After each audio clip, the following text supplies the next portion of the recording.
Vous avez demandé à ce que le gouvernement congolais négocie avec les M23.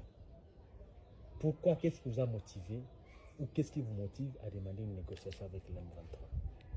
Merci beaucoup. Vous savez, nous venons de faire presque une année depuis que le M23 a surgi au niveau des collines de Tchanzu, mais aussi à Runyoni.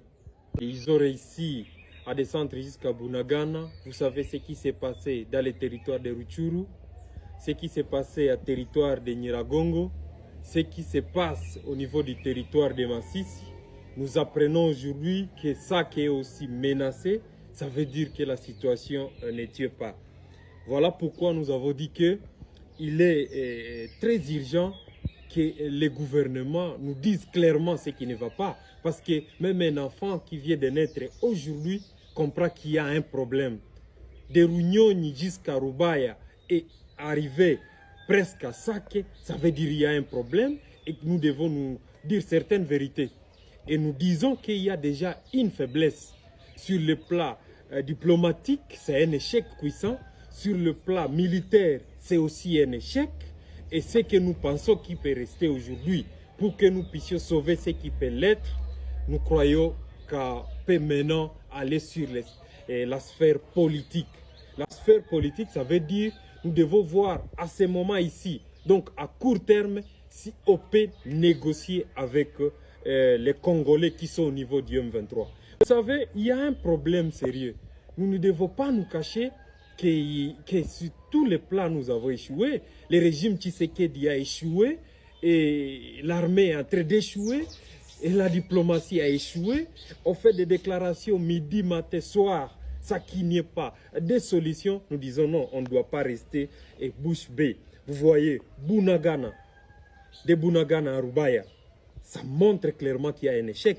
Sur le plan diplomatique, il y a des déclarations, il y a des assises avec les EAC, avec l'Union africaine. Le président est en train de faire des navettes, mais il n'y a pas de solution.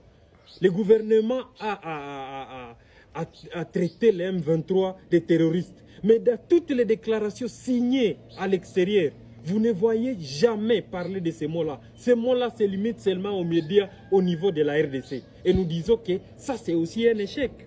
La population qui souffre aujourd'hui, vous voyez les déplacés, allez à Kanyaruchina, allez du côté de Mugunga là-bas.